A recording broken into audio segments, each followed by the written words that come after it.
سلامونه وخت په خیر. په افغان میډیا چینل کې د نن 15 مهمو خبرونو څخه راغله. زه یوسف خان مصری زایم.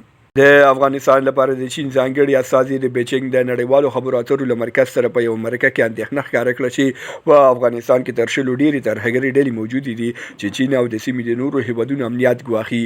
یو شیاونګ د بیجینګ د نړیوالو خبرو اترو له مرکز سره په یو مرکه کې ټینګار وکړ چې چین په افغانستان کې د نفوذ یا کنټرول غوښتونکی نه دی، بلکې د دې هیواد د راتلونکي لپاره د معتدل او ټول شموله حکومت د جوړېدو هیله لري. هغه یو زیاته کړه ډېری هیوادونه په افغانستان کې د ترهګرۍ له ګواښونو اندېښنه لري.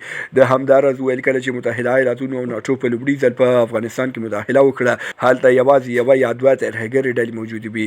اوس هلته د ناټو او امریکایي پوځیانو له 100 کلن حضور وروسته په دې هیواد کې تر شلو ډېرې ډلې فعالیت کوي. د ملګرو ملتونو د بشري مرستو د همغږۍ دفتر اوچا ویلي چې کویټ د افغانستان د بشري مرستو صندوق د 500,000 ډالر مرسته کړې ده. اوچا زیاته کړې چې دا د 2024 کال لپاره د افغانستان د بشري مرستو صندوق د کویټ لومړۍ مرسته ده. د ملګرو ملتونو د دفتر د دوشنبه په ورځ د عقرب په 28مه په خپل ایکس پاڼه یعنی پوهاني ټویټر کې لیکلي چې دغه مرسته به د بیړنیو حالاتو پر مهال د زیانګانو کسانو د ژغورنې لپاره ولګول شي. د دې دفتر په وینا په افغانستان کې د اړمنو کسانو شمیر په زیاتېدو دی. د اوچا د راپور له مخې په افغانستان کې د هغو کسانو شمیر چې بشري مرستو ته اړتیا لري له 23 میلیونو څخه اوړي. د جرمني په پلازمینه برلین کې د افغانستان سفیر او په بون کې جنرال کونسل له دندو لاس اخیستی دی. په برلین کې افغان سفیر یما یاري په یو بیان کې ویلي په جرمني کې د افغانستان د اسلامي جمهوریت د سفیر په توګه له دندې لاس اخلي او د اصولو له مخې اداري چارې په رسمي ډول خپلو همکارانو سره سپاري. په بون کې د افغانستان جنرال کونسل سید لطف الله سعادت هم ویلي چې د کوربه هیواد په غوښتنه او په کونسلي فعالیتونو کې د هاند او ځنډ د مخنیوي لپاره دا پریکړه کړې ده. په جرمني کې یو پوهاني افغان ډیپلوماټ چې لا هم له افغان ډیپلوماټانو سره راشه درشه لري د نوم د 9 ډلو په شرط تېره شپه ازادي راډیو ته وویل په برلین او بون کې له دواړو افغان ډیپلوماټانو څخه د جرمني د باندنیو چارو وزارت د استعفا غوښتنه کړې وه. وروسته له هغه چې طالبانو د افغانستان د څه باندې 10 ډیپلوماټیکو استازولیو چارې بې اعتباره اعلان کړې، په څو هیوادونو کې د افغانستان استازولۍ د کوربه هیوادونو د غوښتنو پر اساس بندي شوي دي. لبنان او حزب الله له اسرائیل سره د اوربند په هدف د امریکا وړاندیز سره د ځینو ټکو په استثنا موافقه وکړه. په همدې حال کې یو لوړپوړي لبناني چارواکي تېره شپه رویټرز خبري اژانس سره په خبرو کې د جګړې د پای ته رسولو لپاره دا تر ټولو جدي هڅې بللې دي.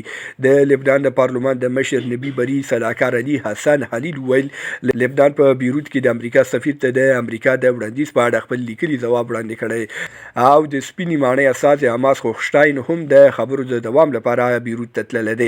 اسرائیل تر دې دمه په دې اړه څه نه دي ویلي. حزب الله ډله د امریکا متحده ایالاتو له خوا د یوې تروریستي سازمان په توګه پیژندل کیږي او اروپایي اتحادیې بیا یوازې دې ډلې پوځي څانګه په تور لیست کې شامله کړې ده. د پاکستان امنیتي چارواکي وایي په خیبر پختونخوا ایالت کې د وسلوالو په یو برید کې 8 پوځیان وژل شوي دي او د پولیسو 7 افسران تښتول شوي دي. د استخباراتو یو چارواکي د نوم د 9 ډلو په شر فرانس پریس خبري اژانس ویلي چې په تیرا کې د پوځ او وسلوالو ترمنځ په نښته کې 8 سرتیر او 9 وسلوال وژل شوي دي. د دې برید پړه د پاکستاني طالبانو ډلې ټي ټي پی منلې ده. د پولیسو یو چارواکي هم په دې شرط چې نوم یې افشا نشي فرانس پریس ته ویلي دي چې په خیبر پختونخوا کې د تلاشۍ له یوې پوستې څخه د پولیسو 2 افسران د وسلوالو لخوا تښتول شوي دي. د چارواکي همدارس ویلي دي چې د دې پولیسو وسلې هم د وسلوالو لاس ته لوېدلې دي. فرانس پریس د دې پیښې ځای نه دی ښودلی، خو ویلي دي چې د محمد ضیاءالدین په نوم د پولیسو یو افسر هم دا پیښه تایید کړې ده. په وروستیو کې په پاکستان کې د ټي ټي پی په حملو کې زیاتوالی راغلی دی. دې ډلې د اکتوبر په 25مه د پولیسو 10 افسران وژلي وو. او د پای خبردار چې نن د ملګرو ملتونو په سازمان کې د افغانستان د غړیتوب 28 کاله پوره شول.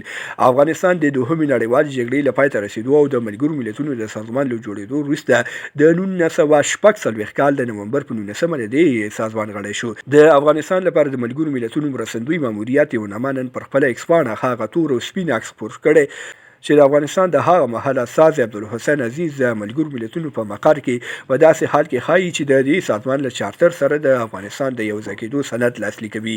سویډن او ویسلند هم له افغانستان سره په یوه ورځ د ملګرو ملتونو غړیتوب ترلاسه کړ. له لیدو ملتیا مو نړۍ مننه. شیر او سبسکرایب مو هېر نشي. تر بیا ښې چارې.